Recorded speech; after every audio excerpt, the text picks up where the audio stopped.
There are two aspects of nature. ಸ್ವಭಾವದಲ್ಲಿ ಎರಡು ಸ್ವಭಾವ ಇರುತ್ತೆ. ಒಂದು ಪ್ರಕೃತಿಜನ್ಯ, ಒಂದು ನಾವು ಕಲ್ಟಿವೇಟ್ ಮಾಡ್ಕೊಳ್ಳೋದು. ಇವಾಗ ಜಗತ್ತಿನಲ್ಲಿ ಎಲ್ಲಾನೇ ನೋಡಿದ್ರೆ there is no lack of vegetation. ಮಳೆಗಳು, ಸಸ್ಯಗಳೆಲ್ಲ ಬೇಕಾದಷ್ಟಿದೆ. ಅದ್ರ ಪಾಡಿಗೆ ಅದು ಬೆಳೆಯುತ್ತೆ. ಕಾಡಲ್ಲಿ ಹೋಗ್ತಾ ಇರಬೇಕಾದ್ರೆ ಒಂದು ಮಾವಿನ ಮರ ನೋಡ್ತೀವಿ. ಎಷ್ಟೋ ಕಾಡು ವನವಾಸಿಗಳೆಲ್ಲ ಅವರೇನು ಬೆಳೆಸಲ್ಲ, ಸುಮ್ಮನೆ ಬೆಳಿಗ್ಗೆ ಹೋಗ್ಬಿಟ್ಟು ಹಂಗೇ ಸುತ್ತಾಡ್ಕೊಂಡು ಬರ್ತಾರೆ. ನಾನು ಫಾರೆಸ್ಟಲ್ಲಿ ಇರಬೇಕಾದ್ರೆಲ್ಲ ನರ್ಮದಾ ತೀರದಲ್ಲಿ ಬೆಳಿಗ್ಗೆ ಎದ್ದು ಸುಮ್ಮನೆ ಹೋಗೋದು, ಸಂಜೆ ಆಗೋಷ್ಟೊತ್ತಿಗೆ ಏನೇನೋ ವೆಜಿಟೇಬಲ್ಸ್ಗಳು ನಾವು ನೋಡೋದೇ ಇಲ್ಲ. ಹಣ್ಣುಗಳು, ಸಮ್ಟೈಮ್ಸ್ ಈ ಶಹದ್, ಹನಿ, ಮಧು ಏನೇನೋ ತೊಗೊಂಬರ್ತಾರೆ. ಗಿಡಮೂಲಿಕೆಗಳು, ಆಮೇಲೆ ಕಂದಮೂಲಗಳು, ಇದೆಲ್ಲ ಅವ್ರು ಬೆಳೆಯಲ್ಲ. ಬಟ್ ಅವ್ರಿಗೆ ಕ್ಲಿಯರ್ ಗೊತ್ತು ಏನು ತಿನ್ಬೋದು, ಏನು ತಿನ್ನಬಾರ್ದು, ಎಲ್ಲೆಲ್ಲಿದೆ. ಬೆಳಗ್ಗಿಂದ ಸಂಜೆವರೆಗೂ ಕಾಡಲ್ಲೇ ಇರ್ತಾರೆ. ಬೆಳಿಗ್ಗೆ ಏನೋ ತಿನ್ಕೊಂಡು ಹೋಗ್ಬಿಟ್ರೆ ಮತ್ತು ಸಂಜೆ ಬರೋಷ್ಟೊತ್ತಿಗೆ ಎಲ್ಲ ಹೊತ್ಕೊಂಡು ಬರ್ತಾ ಇರ್ತಾರೆ.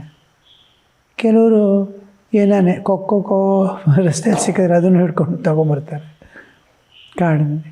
ಸೊ ಅದನ್ನೆಲ್ಲ ನಾವು ಇವಾಗ ವಿ ಹ್ಯಾವ್ ಸ್ಟಾರ್ಟೆಡ್ ಕಲ್ಟಿವೇಟಿಂಗ್. ನಮ್ಗೆ ಬೇಕಾಗಿದ್ದನ್ನು ನಾವು ಬೆಳೆಸ್ಕೋತೀವಿ. ಅದೇ ಥರ ಸ್ವಭಾವ, ಬೆಳೆಸಿದ ಸ್ವಭಾವ ಇದೆ, ಒಂದು ಸಹಜ ಸ್ವಭಾವ ಇದೆ, ಇನ್ನೊಂದು ನಾವು ಜನ್ಮಾಂತರದಿಂದ ಬರ್ತಾ ಇರೋ ಒಂದು ಸ್ವಭಾವ ಇದೆ. ಇವೆಲ್ಲ ಮೂರನ್ನು ಬಿಟ್ಟು ನಮ್ಮದು ಅಸ್ತಿತ್ವದ ಒಂದು ಸ್ವಭಾವವಿದೆ. I exist. ಈ ಎಕ್ಸಿಸ್ಟೆನ್ಷಿಯಲ್ ಸ್ವಭಾವ ಲಾಸ್ಟ್ ಟೇಕ್ಸ್ ದಿ ಶೇಪ್. ಪ್ರಾಕೃತಿಕ ಸ್ವಭಾವಗಳನ್ನೆಲ್ಲ ಪಾರು ಮಾಡಲೇಬೇಕು. ಕಾಮ, ಕ್ರೋಧ, ಲೋಭ, ಮೋಹ, ಮದ, ಮಾತ್ಸರ್ಯ, ಅಹಂಕಾರ, ರಾಗದ್ವೇಷ, ಇದೆಲ್ಲ ಪಾರು ಮಾಡಬೇಕು. ಇದೆಲ್ಲ ಪ್ರಕೃತಿಜನ್ಯ, ಅದನ್ನ ಸ್ವಭಾವ. ಯಾಕಂದರೆ ಅನಿಮಲ್ಹುಡ್ ನಮ್ಮಲ್ಲಿ ಪಶುಭಾವ ಇನ್ನೂ ಇರುತ್ತೆ ಸ್ವಲ್ಪ. ಪ್ರತಿಯೊಬ್ಬರಲ್ಲೂ ಪಶುಭಾವ, ಮಾನವಭಾವ, ದೈವಭಾವ ಮೂರೂ ಇರುತ್ತೆ. ಪಶುಭಾವ ಮಿನಿಮಮ್ ಆದಾಗ ಅವನು ಪರರಿಗಾಗಿ ಕಣ್ಣೀರಾಗ್ತಾನೆ, ಮಿನಿಮಮ್ ಆದಾಗ. ಬಟ್ ಹೋಗಿರಲ್ಲ. ಈ ಸ್ವಭಾವ ಅನ್ನೋದು ಅಷ್ಟು ಬೇಗ ಹೋಗಲ್ಲ. ಇಂಗ್ಲೀಷಲ್ಲಿ ಹ್ಯಾಬಿಟ್ ಅಂತಾರೆ. ಹೆಚ್ಚು ತೆಗೆದ್ರೆ ಹ್ಯಾಬಿಟಲ್ಲಿ ಎ ಬಿಟ್ ವಿಲ್ ರಿಮೇನ್. ಹೆಚ್ಚು ತೆಗೆದ್ರೆ ತೆಗೆದ್ರೂ ಬಿಟ್ ವಿಲ್ ರಿಮೇನ್. ಬಿ ತೆಗೆದ್ರೂ ಇಟ್ ವಿಲ್ ರಿಮೇನ್. ತೆಗೆದು ಹೋದಾಗ ಮಾತ್ರ ಇದೆಯಲ್ಲ ಅಹಂಕಾರ, ಆವಾಗ it has no more meaning. So that ಅದಕ್ಕೆ ಆ ಸ್ವಭಾವ ಅನ್ನೋದು ಭಾಳ ಕಷ್ಟ ತೆಗೆಯೋದು. ಬಟ್ ಭಗವಂತನ ಕೃಪೆಯಿಂದ ಸಾಧನೆಯಲ್ಲಿ ಇಳಿದು ಒಂದೊಂದೇ ಅರ್ಥ ಮಾಡಿಕೊಂಡು ಎಲ್ಲಿ ಓಡ್ತಾ ಇದ್ದೀನಿ, ನಿಜವಾದ ಆನಂದ ಎಲ್ಲಿದೆ, ಶಾಶ್ವತವಾದ ಎಲ್ಲಿದೆ ಹುಡ್ಕೊಂಡು ಹೋಗ್ಬಿಟ್ಟು ಅದನ್ನು ಪಾರು ಮಾಡ್ತಾನೆ. ಆಮೇಲೆ ಅವನು ಎವಲ್ಯೂಷನ್ ಆಗ್ತಾ ಇರುತ್ತೆ. ಪ್ರಕೃತಿ ಇದು ಹೇಗೆ ಸ್ವಭಾವ ಪ್ರಕೃತಿಜನ್ಯವೋ ಅದೇ ಥರ ಪ್ರಕೃತಿ ಇದು ಪ್ಲ್ಯಾನ್ ಆಫ್ ನೇಚರ್. ಅದರದ್ದು ಯೋಜನೆ ಹೇಗೆ ಅಂತಂದರೆ ಜೀವಗಳ ಪ್ರತಿ ಆತ್ಮವಿಕಾಸ. ಯಾವ್ಯಾವ ಆತ್ಮವಿಕಾಸದಿಂದ ಅವನು ದೂರ ಹೋಗ್ತಾನೋ ಅವನು ದುಷ್ಕರ್ಮಗಳು ಮಾಡ್ತಾನೆ. ಬಿಡ್ತಾರೆ ಒಂದು ಟಾಯ್ ಅಂತ ಪ್ರಕೃತಿ ಹೊಡೆಯೋದು ಗೊತ್ತೇ ಆಗಲ್ಲ. ಕೋಲಿಲ್ಲ, ಏನಿಲ್ಲ, ಏನು ಅಳಕ್ಕೆ ಶುರು ಮಾಡ್ತಾನೆ ಗೊತ್ತಾ. ಮೋಸ್ಟ್ ಅವನಿಗೆ ಏನು ಪ್ರೀತಿಯಿಂದ ಇಟ್ಕೊಂಡಿರ್ತಾನೆ ಅದನ್ನ ಕೈನೇ ಕಿತ್ಕೊಂಡ್ಬಿಡ್ತಾನೆ. ನೋಡು, ಆ ಮಾರ್ಗದಲ್ಲಿ ಹೋಗ್ಬೇಕಿದ್ದು ನೀನು ಇಲ್ಲಿ ಯಾಕೆ ಬಂದೆ? ಅಳ್ತಾನೆ. ಇದು ಪ್ರಕೃತಿಯದು ಆಶೀರ್ವಾದ. ನಮಗೆ ಭಾಳ ದುಃಖ ಅನಿಸುತ್ತೆ. ಆವಾಗ ಯು ಸಿ ದ್ಯಾಟ್ ಭಗವಂತನ ಕೃಪೆ ಯಾವ ರೀತಿಯಲ್ಲಿ ಬರುತ್ತೆ ಅಂತ ಗೊತ್ತಿಲ್ಲ. ಬಟ್ ಪ್ರಕೃತಿ whenever you deviate from your path to divine evolution ಬಿಡುತ್ತೆ ಒಂದು ಟೈ ಅಂತ. ಹಿಂದಿನಲ್ಲಿ ಹೇಳ್ತೀವಿ ಐಸಿ ಮಾರ್ತೀಯ ಮಾರ್ಕೆ ದೂರ ಉಡಾದೇತಿ, ನೀವು ಇರೋದೇ ಇಲ್ಲ ಅಲ್ಲಿ. ಸೊ ಪ್ರಕೃತಿ ಅನ್ನೋದು ಅದು it's a plan of nature. ಎಷ್ಟೋ ಜನ್ಮಾಂತರಗಳು ಕಳೀತಾನೆ ಅದರಿಂದ ಓಡ್ತಾ ಆಮೇಲೆ ಕೊನೆಗೂ ಈ succeeds in getting read of ಅವನು ಪ್ರಕೃತಿಜನ್ಯ ಸ್ವಭಾವಗಳನ್ನ. ಇವಾಗ ಅವನಿಗೆ ಅನುಕೂಲವಾದ ಸ್ವಭಾವಗಳನ್ನ ಬೆಳೆಸ್ಕೋತಾನೆ. ಯಾವಾಗ ಈ ಪ್ರಕೃತಿಜನ್ಯ ಸ್ವಭಾವಗಳು ಮಿನಿಮಮ್ ಆದವು, ವಿ ಕಾಲ್ ಇಟ್ ಸಬ್ಲಿಮಿನಲ್, ಇದೆ ಬಟ್ ಗೊತ್ತಾಗಲ್ಲ. ಇಲ್ಲಿ ಬಂದು ಇವಾಗ ಒಂದು ಜಿರಳೆ ಕೂತ್ಕೊಂಡ್ರೆ ಇಮಿಡಿಯೇಟ್ಲಿ ಗೊತ್ತಾಗತ್ತೆ, ಸೊಳ್ಳೆ ಕೂತ್ರೂ ಗೊತ್ತಾಗತ್ತೆ, ನೊಣ ಕೂತ್ರೂ ಗೊತ್ತಾಗುತ್ತೆ, ಬ್ಯಾಕ್ಟೀರಿಯಾಗಳು ಬಂದು ಡ್ಯಾನ್ಸ್ ಮಾಡ್ತಾಯಿದ್ರು ಗೊತ್ತಾಗಲ್ಲ. ಸಿಕ್ತು ಡ್ಯಾನ್ಸ್ ಮಾಡತ್ವೆ ತೈ ಅಂತ ಬ್ಯಾಕ್ಟೀರಿಯಾಸ್ ವೈರಸ್ ಎಲ್ಲ ನಮ್ಗೆ ಕಾಣೋದೇ ಇಲ್ಲ, ಗೊತ್ತೇ ಆಗಲ್ಲ. They are dancing, they are moving about, but it is subliminal. I cannot perceive it below my perception range. So ಅದನ್ನು ಅಷ್ಟು ಲೆವೆಲ್ಗೆ ಇದೆ. ಯಾವಾಗ ಡೇಂಜರ್ ಬರುತ್ತೆ ಅಂತ ಗೊತ್ತಿಲ್ಲ, ಬಟ್ ಅದು ನಮಗೆ ಅನುಭವಿಸ್ತಾ ಇಲ್ಲ. ನಾವು ಆ ಪಶುಭಾವವನ್ನು ಅನುಭವಿಸ್ತಾ ಇಲ್ಲ, ಕಾಮಕ್ರೋಧಾದಿಗಳನ್ನು ಅನುಭವಿಸ್ತಾ ಇಲ್ಲ. ಆ ಸ್ಥಿತಿಯಲ್ಲಿ ಗುರು ಇಂಟರ್ಫಿಯರ್ಸ್.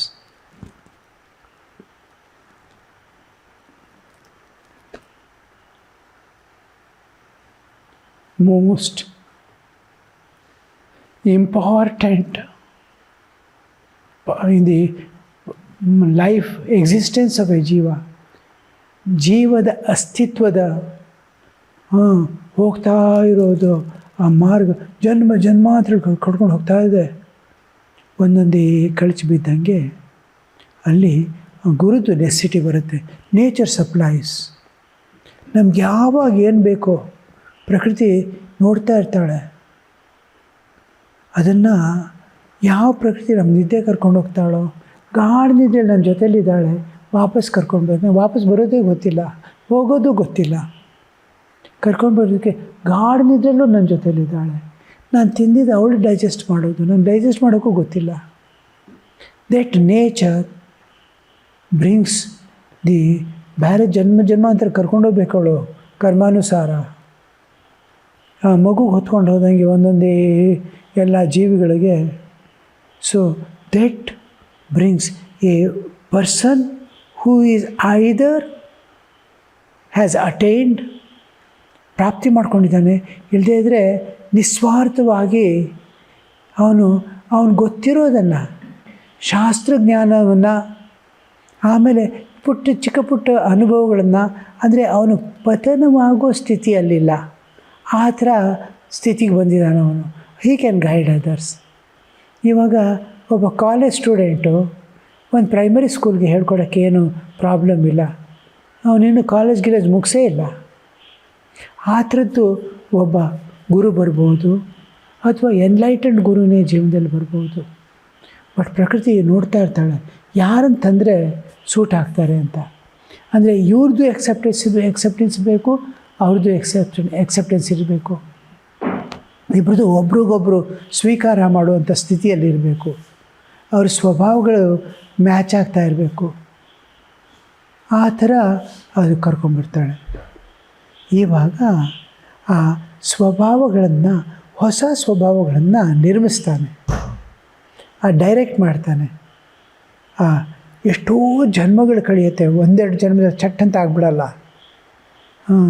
ಒಂದೊಂದೇ ಜನ್ಮಗಳು ಒಂದೊಂದೇ ಸ್ಟೆಪ್ ಹೋಗ್ಕೊಂಡು ಆಮೇಲೆ ಆ ಗುರು ಬಂದಮೇಲೆ ಆ ಬಿಸಿಲಲ್ಲಿ ಅಲ್ಲಿ ಇಲ್ಲಿ ಓಡಾಡ್ತಾ ಇದೆ ಆ ಜೀವ. ಮಳೆಯಲ್ಲಿ, ಬಿಸಿಲಲ್ಲಿ, ಆ ಮರಗಳು ನಿಂತಂಗೆ ಎಲ್ಲ ಸಹಿಸ್ಕೊಂಡು ನಿಂತಿರ್ಬೇಕು. ಏನೇನು ಬಂದು ಪೆಸ್ಟ್ಗಳೆಲ್ಲ ಬಂದು ಅದಕ್ಕೆ ತಿಂತಾಯಿದ್ರೆ ಓಡೋಗೋಕ್ಕೂ ಆಗಲ್ಲ, ಕೆರ್ಕೊಳ್ಳೋಕ್ಕೂ ಆಗಲ್ಲ ಪಾಪ. ಏನು ಸಹಿಸ್ಕೊಳ್ಬೇಕಷ್ಟೆ. ಸಹಿಸ್ಕೊಳ್ಳೋದು ಮಾತ್ರ ಅಲ್ಲ, ಒಂದು ಪೆಸ್ಟ್ ಬಂತು ಅಂದರೆ ಕ್ರಾಪ್ ಮೇಲೆ ಅದು ಒಂದು ವೈಬ್ರೇಷನ್ ರಿಲೀಸ್ ಮಾಡುತ್ತೆ. All other crops gets ready for receiving that strain. ನಾನು ತಯಾರಿದ್ದೀನಪ್ಪ. ಪ್ರಕೃತಿ ಇಟ್ಟಂಗೆ ಇರ್ತೀನಿ. ಸೊ ಆ ಥರ ಜನ್ಮಾಂತರದಿಂದ ನಾವು ನೆರಳಿಲ್ಲದೆ ಬಿಸಿಲಲ್ಲಿ ಮಳೆಯಲ್ಲಿ ಓಡಾಡ್ತಾ ಇರೋ ಹಂಗೆ ನಾವು ಹೋಗ್ತಾ ಇದ್ದೀವಿ. ಯಾರು ಕೇರ್ ಮಾಡದೇ ಇರುವಂಥವ್ರು, ಕರ್ಮಗಳು ಒಂದೇ ಎಳ್ಕೊಂಡು ಹೋಗ್ತಾ ಇದೆ. First time he seize somebody is holding an umbrella upon him. ಎಷ್ಟೋ ಜನ್ಮಗಳು ಸಾರಣಿಯಲ್ಲಿ ಯಾರೋ ಬಂದು ನೆರಳು ಕೊಡ್ತಾ ಇದ್ದಾನೆ. That is Guru. And now he manages in such A way, ಒಂದೊಂದೇ ಜ್ಞಾನವನ್ನು ಕೊಟ್ಟು ಒಂದೊಂದೇ ಹೆಜ್ಜೆ. ಒಪ್ಪಲ್ಲ, ಆ ಜೀವ ಒಪ್ಪಲ್ಲ, ನಾನು ಬೇಡ ಅಂತಾನೆ. ಏನು ಹೇಳಿದ್ರು ಇಲ್ಲ, ನನ್ನ ಕೈಲಾದರೆ ನನಗೆ ಬೇಡ, ನಾನು ಇದನ್ನೇ ಮಾಡ್ತೀನಿ. ಏನು ಮಾಡ್ತೀನಿ? ಜಪ ಮಾಡ್ತೀನಿ. ಏನೋ ಒಂದು ಅವನ ಸ್ವಭಾವ, ಅದೇನೋ ಒಂದು ಲೈಕಿಂಗ್ ಇದೆ, ಅವನ ಮಾರ್ಗ ಅಲ್ಲ ಅಂತ ಗೊತ್ತು. ರಾಮಕೃಷ್ಣ ಜೀವನದಲ್ಲೂ ಬರುತ್ತೆ. ಯಾರೋ ಒಬ್ಬರು ಡೈರೆಕ್ಟ್ ಡಿಸೈಪಲ್ಲು ಗಣೇಶನ ವಿಷಯ ಬಂದಾಗ ಗಣೇಶ ನನ್ನ ಇಷ್ಟ ದೇವರು ಅಂತಾರೆ, ಶಾರದಾನಂದರು. ಸೊ ಅವ್ರು ಹೇಳಿದೆ, ರಾಮಕೃಷ್ಣ ಇಮಿಡಿಯೇಟ್ ಹೇಳಿದ್ರು, ಇಲ್ಲ ಗಣೇಶ ನಿನ್ನ ಇಷ್ಟ ದೇವತೆ ಅಲ್ಲ ಅಂತ. ಅದು he has liking for it. So liking is different from ನಮಗೆ ಸಿದ್ಧಾರ್ಮೇಷ್ಟ್ರು ಹೇಳ್ತಾ ಇರ್ತಾರೆ ಅವ್ರಿಗೆ, don't practice what is easy for you, practice what is not easy for you, then only you will have the success. ನೀವೇನು ಆಗಬೇಕು ಅಂತ ಇಚ್ಛೆ ಪಡ್ತೀರೋ ಅದು ಆಗೋದು ನೀನು ಈಸಿಯಾಗಿರೋದು ಆಡಿಸ್ಬಿಟ್ಟಲ್ಲ. ನೀನು ಆಗದೇ ಇರೋವಂಥ ಪ್ರಯತ್ನ ಮಾಡಿದಾಗ ನಿಂದೆ ಸಕ್ಸಸ್ ಆಗೋದು. ನಾನು ಕೆಲವುದೆಲ್ಲ ತೆಗಿಬೇಕಾದ್ರೆ ಅವ್ರಿಗೆಲ್ಲ ಆಶ್ಚರ್ಯ, ಯಾಕೆ ಇಷ್ಟು ಕಷ್ಟಪಡ್ತಾನೆ, ಈಸಿ ಮೆಥಡ್ ಇದೆಯಲ್ಲ ಅನಿಸುತ್ತೆ. ಬಟ್ ಅದು ಪಾರು ಮಾಡಬೇಕಲ್ಲ, ಆ ಶಕ್ತಿ ಬರಬೇಕಲ್ಲ. ಸೊ ಆ ಗುರು ಈ ಮೇಕ್ಸ್ ಯು ಕಲ್ಟಿವೇಟ್ಸ್ ಈಗ ಸ್ವಭಾವವನ್ನು ಅವನು ಡೌನ್ಲೋಡ್ ಮಾಡ್ತಾ ಇದ್ದಾನೆ, ಒಂದೊಂದೇ ಸ್ವಭಾವಗಳು. It is there in the absolute existence. ಸನ್ಮಾರ್ಗದಲ್ಲಿ ಹೋಗೋರಿಗೆ ಭಾಳ ಈಸಿ, ಅದೆಲ್ಲ ಆಟೋಮೆಟಿಕ್ಕಾಗಿ. ಇವಾಗ ಆ ಸ್ವಭಾವಗಳು ಈಗ ಇದನ್ನು ಈ ಹೊಸ ಸ್ವಭಾವಗಳು ಆ ಹಳೆಯ ಸ್ವಭಾವಗಳು ಇದ್ದಿದ್ದು ರೆಸಿಡ್ಯೂ ಎಲ್ಲ ನಾಶ ಮಾಡ್ತವೆ. ಆ ನಾಶ ಮಾಡ್ತಾ ಮಾಡ್ತಾ ಮಾಡ್ತಾ ಅದರದ್ದು ಪವರ್ ಕಳ್ಕೊತಾ ಎಲ್ಲ ಒಂದು ವಾಸನೆಯ ಒಂದು ಬೀಜದ ಥರ ಆಗುತ್ತೆ. ಎಲ್ಲ ಅದರಲ್ಲಿ ಡಿಫ್ರೆನ್ಸಸ್ ಇರಲ್ಲ, ಯಾಕಂದರೆ they are going to the root level. ಎಷ್ಟೋ ಆಭರಣಗಳು ಮಾಡಿಟ್ಟಿದ್ದಾರೆ, ಎಲ್ಲ ಅದ್ರ ಪಾಡಿಗೆ ಕರೆಗೆ ಶುರು ಆಯ್ತಂದರೆ ಒಂದು ಗೋಲ್ಡನ್ ಬಾಲ್ ಆಗಿಬಿಡುತ್ತೆ. ಬೇರೆ ಬೇರೆ ರೀತಿಯಲ್ಲಿ ಪ್ರಕಟವಾಗ್ತದೆ. ಎಲೆಕ್ಟ್ರಿಸಿಟಿ ಬಲ್ಬಲ್ಲಿ ಲೈಟಾಗಿ ಬರ್ತಾಯಿದೆ, ಹೀಟರಲ್ಲಿ ಹೀಟಾಗಿ ಬರ್ತಾಯಿದೆ, ಫ್ರಿಜ್ಜಲ್ಲಿ ಕೂಲರಾಗಿ ಬರ್ತಾಯಿದೆ. ಎಲ್ಲ ಒಂದು ಸೇಮ್ ಎಲೆಕ್ಟ್ರಿಸಿಟಿ. ರೂಟ್ಗೆ ಹೋದರೆ ಒಂದೇ electricity. You can divert it anywhere. ಆ ಥರ ಈ ಸಂಸ್ಕಾರಗಳು, ವಾಸನೆಗಳೆಲ್ಲ ಪ್ರಕೃತಿಜನ್ಯ ಇದೆಲ್ಲ ಸ್ವಭಾವಗಳೆಲ್ಲ ಬೀಜರೂಪ ಹೋಗ್ತಾ ಹೋಗ್ತಾ ಒಂದಾಗ್ಬಿಡುತ್ತವೆ. ನನ್ನ ಜನ್ಮಾಂತರದಿಂದ ಮಾಡ್ಕೊಂಡು ಬಂದಿದ್ದು ಸ್ವಭಾವ, ಅದಕ್ಕೆ ನಾವು ಟೆಂಡೆನ್ಸೀಸ್ ಅಂತೀವಿ, ವಾಸನೆಗಳು ಅಂತೀವಿ. ವಾಸನೆಯೂ ಬೀಜರೂಪಕ್ಕೆ ಹೋಗ್ತಾ ಹೋಗ್ತಾ ಹೋಗ್ತಾ ಇದೆಲ್ಲ ಒಟ್ಟಾಗತ್ತೆ. ಕರ್ಮದ ಬೀಜ ಮತ್ತು ಪ್ರಕೃತಿಜನ್ಯ ಸ್ವಭಾವಗಳ ಬೀಜ ಒಂದಾಗ್ಬಿಡುತ್ತೆ. ದಿಸ್ ಈಸ್ ಕಾಲ್ಡ್ ದಿ ಮತ್ತೆ ಪುನರ್ಜನ್ಮದ ಬೀಜ. ಇದು ವಾಸನೆಗಳ ಬೀಜ, ಕರ್ಮದ ಆಸೆ ಆಕಾಂಕ್ಷೆಗಳ ಬೀಜ. ಇದು ದಿಸ್ ಈಸ್ ದಗ್ಧ ಬೀಜವಾಗಬೇಕು, ಸಮಾಧಿಯಲ್ಲಿ ದಗ್ಧ ಬೀಜವಾಗತ್ತೆ. ಹೀಗೆ ಎಲ್ಲ ಒಟ್ಟಾಗ್ತಾ ಇದೆ. ಹೊರಗಡೆ ಕಾಣೋದೇ ಇಲ್ಲ. ಎಷ್ಟು ಸಂತನ ಥರ ಇದ್ದಾನವನು. ಅವನ ಮನಸ್ಸಲ್ಲೂ ಏನು ಭೇದ ಇಲ್ಲ. ಸಾತ್ವಿಕ ಗುಣವನ್ನು ಪಡ್ಕೊಂಡಿದ್ದಾನೆ. ತಮಸ್ಸು ಹೊರಟೋಗ್ಬಿಟ್ಟಿದೆ, ರಜಸ್ ಹೊರಟೋಗ್ಬಿಟ್ಟಿದೆ, ಆಸೆ ಗ್ರಾಸ್ ಲೆವೆಲ್ ಹೋಗಿದೆ. ಏಕಾಂತದಲ್ಲಿ ಕೂತ್ಕೊಂಡು ಯಾವಾಗ the world doesn't disturb you, external ಜಗತ್ತು ಎಲ್ಲಿ ಏನಾದರೂ ನಿಮಗೆ ಎಫೆಕ್ಟ್ ಆಗಲ್ಲ, ನೀವು ಶಾಂತವಾಗಿ ಇರ್ತೀರಿ. ಯಾರೋ ಬಂದರೂ ಬಾಯಿಗೆ ಬಂದಾಗ ಬೈತಾರೆ, ಅಪಮಾನ ಮಾಡ್ತಾರೆ, ನೀವು ನಗ್ನಗ್ತಾ ಕೇಳ್ತೀರಿ. ಕೊನೆಯಲ್ಲಿ ಏನಾನೇ ಒಂದು ಹೇಳ್ತೀರಿ, ನೀವು ಎಲ್ಲಿ ನಿಂತಿದ್ದೀರಾ ಗೊತ್ತಾ, ಕನ್ನಡಿ ಮುಂದೆ ಅಂದ್ಬಿಟ್ಟು ಹೊರಟೋಗ್ತಾನೆ. ಸೊ ಏನೋ ಅಂದರೆ ಈ ಶಾಂತವಾಗಿದೆ, ಯಾವುದು ಎಫೆಕ್ಟ್ ಮಾಡ್ತಾಯಿಲ್ಲ. ಅದೇ ಥರ ಸುಖ ಬಂದಾಗ ಎಫೆಕ್ಟ್ ಮಾಡ್ತಾಯಿಲ್ಲ, ದುಃಖ ಬಂದಾಗ ಮಾನ ಅಪಮಾನ ಎಲ್ಲ ಸಮಾನವಾಗಿ ನಿಧಾನ ಕಲಿತಾ ಇದ್ದಾನೆ. ಇವಾಗ ಸತ್ವದ ಪ್ರಾಧಾನ್ಯದಲ್ಲಿ ಸೂಕ್ಷ್ಮ ವಾಸನೆಗಳು ಇಲ್ಲ, ಸ್ಥೂಲ ವಾಸನೆಗಳು ಇಲ್ಲ, ಬಟ್ ಕಾರಣ ರೂಪದಲ್ಲಿರುತ್ತೆ. ಆ ಬೀಜ ಕರ್ಮ ಬೀಜ, ಕರ್ಮಾಶಯದಲ್ಲಿ ಕರ್ಮ ಬೀಜವಾಗಿ ಕೂತಿರುತ್ತೆ. ಇದು ಸಮಾಧಿಯಲ್ಲಿ ಮಾತ್ರ ಡೆಸ್ಟ್ರಾಯ್ ಆಗೋದು. ಧ್ಯಾನದಿಂದ ಸೂಕ್ಷ್ಮ ವಾಸನೆಗಳೆಲ್ಲ ಹೋಗುತ್ತೆ. ಇದೆಲ್ಲ ಶುಷ್ಕವಾಗುತ್ತೆ. ನಾವು ಇದರಲ್ಲಿ ಶೋಷೆ ಸ್ವಾಹ, ದಹ ಸ್ವಾಹ, ಆ ದಹವಾಗಿರಲ್ಲ. ಸಮಾಧಿಯಲ್ಲಿ ಅದು ದಹ ಸ್ವಾಹ ಆಗುತ್ತೆ, ಆ ವಾಸನೆಗಳ ದಗ್ಧ ಬೀಜವಾಗುತ್ತೆ. ಇವಾಗ ಆ ದಗ್ಧ ಬೀಜವಾಗೋ ಮುಂಚೆ ಇದು ಯಾವಾಗ ಬೀಜ ಫಾರ್ಮ್ ಆಯಿತೋ ಅವನು ನಿಜವಾದ ಅಸ್ತಿತ್ವದ ಇದು ನಿಂತ್ಕೊಳ್ಳುತ್ತೆ. ಸಾಧನೆ ಇವೆಲ್ಲ ಮಾಡ್ಕೊಂಡ್ಬಿಟ್ಟಿದ್ದಾನೆ, ಅವನು ಎಂಡ್ ಪಾಯಿಂಟು ರೀಚ್ ಆಗಬೇಕು ಅವನು. ಆವಾಗ ಅದು ತನ್ನ ಅಸ್ತಿತ್ವದ, ಅದಕ್ಕೆ ಅಂಶ ಅಂತೀವಿ. ಅವನು ವಿಷ್ಣು ಅಂಶದಿಂದ ಜನ್ಮ ತಗೊಂಡಿದ್ದಾನೋ, ಶಿವಾಂಶದಿಂದ ಜನ್ಮ ತಗೊಂಡಿದ್ದಾನೋ, ದೇವಿ ಅಂಶದಿಂದ ಜನ್ಮ ತಗೊಂಡಿದ್ದಾನೋ, ಅಲ್ಲಿ ಆ ಸ್ವಭಾವ ಬರುತ್ತೆ. ವಿಷ್ಣು ಅಂಶದಾದರೆ ಆ ಎಕ್ಸ್ಟ್ಯಾಟಿಕ್ ಲವ್ ಆಫ್ ಗಾಡ್, ಆ ಪ್ರೀತಿಯ ಪರಮಸ್ಥಿತಿ, ತುಂಗಸ್ಥಿತಿಗೆ ಹೊರಟೋಗಿರ್ತಾನೆ ಅವನು ಅದರೊಳಗೆ. ಇವಾಗ ಶಿವಾಂಶದಿಂದ ಬಂದರೆ ಜ್ಞಾನದ, ರಾಮಕೃಷ್ಣರು ಹೇಳ್ತಾರಲ್ಲ, ನರೇಂದ್ರನ 8 ಕ್ಯೂಬಿಟ್ಸ್ ಅವೇ ಮಾಯಾ ನಿಂತ್ಕೊಂಡು ಹೇಗೆ ಬಾ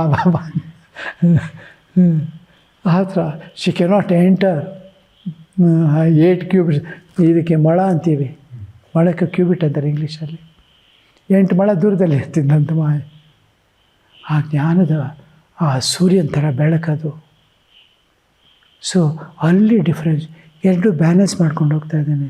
ಶಕ್ತಿಯ ಇದು ಜ್ಞಾನ ಮತ್ತು ಭಕ್ತಿಯ ಕಾಂಬಿನೇಷನ್, ಸಮನ್ವಯ, ಭಕ್ತಿ ಜ್ಞಾನಗಳ ಸಮನ್ವಯವಾಗಿ ಹೋಗ್ತಾ ಇದ್ದಾನೆ ದೇವಿ ಅಂಶ.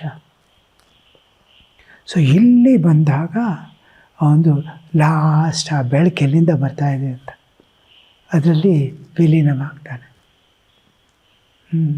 ಸೊ ಇದು ಒಂದು ಪ್ರಕೃತಿ ಬ್ಯೂಟಿಫುಲ್ಲಾಗಿ ನಡೆಸ್ಕೊಂಡು ಹೋಗ್ತಾಳೆ ನಮ್ಮನ್ನೆಲ್ಲ ಒಂದು ಕಡೆಯಿಂದ. ಇನ್ನೊಂದು ಕಡೆಯಿಂದ ನಮ್ಮ ಸ್ವಪ್ರಯತ್ನವು ಸ್ವಲ್ಪ ಇರುತ್ತೆ, ಪುರುಷ ಪ್ರಯತ್ನ. ಆಮೇಲೆ ಗುರುದು this one always rests in you. ರಕ್ಷಣೆಗಳು, ಒಂದು ಭಗವಂತನ ರಕ್ಷಣೆ, ಒಂದು ಗುರುವಿನ ರಕ್ಷಣೆ, ಒಂದು ಪ್ರಕೃತಿಯ ಮಾತೆ ರಕ್ಷಣೆ, ಒಂದು ನಿಮ್ಮ ಕುಲದ, ಯೂಶಲಿ ನಾವು ಟೆಲ್ ಇಟ್ ಆಸ್ ಮದರ್, ತಾಯಿಯ ಕಣ್ಣೀರು ರಕ್ಷಣೆ ಮಾಡ್ತಾರೆ. ಗೊತ್ತೇ ಇರಲ್ಲ, ಆ ಮಗ ಎಲ್ಲೋ ಹೊರಟೋಗ್ಬಿಟ್ಟಿರ್ತಾನೆ, ಎಲ್ಲರೂ ಮರ್ತುಬಿಡ್ತಾರೆ, ತಂದೆ ಕೂಡ ಮರ್ತುಬಿಡ್ತಾರೆ. ತಾಯಿ ಒಬ್ಬರೇ ಅದನ್ನು ಎಲ್ಲೇ ಇರಲಿ ನನ್ನ ಮಗ ಒಂದು ಸರಿ. ಇದು ತಾಯಿದಲ್ಲಿ ಬಂದಿರೋದು ತಾಯಿದಲ್ಲ, ಅದು ಗೋತ್ರದ್ದು. ಋಷಿಗಳು, ನಮ್ಮ ಗೋತ್ರ ಋಷಿ ಗೋತ್ರ ಎಲ್ಲರದು, ಯಾವುದೇ ಜಾತಿ ಇರಲಿ, ಯಾವುದೇ ಇದಿರಲಿ, ಅವರು ಮೂಲ ಋಷಿ ಮೂಲ. ನಮ್ಮದೆಲ್ಲರದು ಋಷಿ ಮೂಲನೇ. ಆ ಋಷಿ ಮೂಲದ ಅದು ತಾಯಿಯ ಕರುಳಲ್ಲಿ ಆ ವಾತ್ಸಲ್ಯವಾಗಿ ಬರ್ತಾ ಇರುತ್ತೆ. ಅದರದ್ದು ಒಂದು ರಕ್ಷಣೆ ಇರುತ್ತೆ. ಸೊ ಈ 4 ರಕ್ಷಣೆಗಳು ಯಾವಾಗಲೂ ಅದನ್ನು ಆ ಜೀವ ಲಾಸ್ಟ್ ಲೈಟಿಂಗ್ ಟೈಮ್ನಲ್ಲಿ ಇದೆಲ್ಲ ಸಪೋರ್ಟಿಂಗ್ ಆಗಿ ಬರ್ತಾ ಇರುತ್ತೆ. ಆಮೇಲೆ ಎನ್ಲೈಟನ್ಮೆಂಟ್ ಕಮ್ಸ್. ಓಕೆ. ಓಂ ಶಾಂತಿ ಶಾಂತಿ ಶಾಂತಿ. ಹರಿ ಓಂ ತತ್ಸತ್. ಶ್ರೀರಾಮಕೃಷ್ಣಾರ್ಪಣಮಸ್ತು.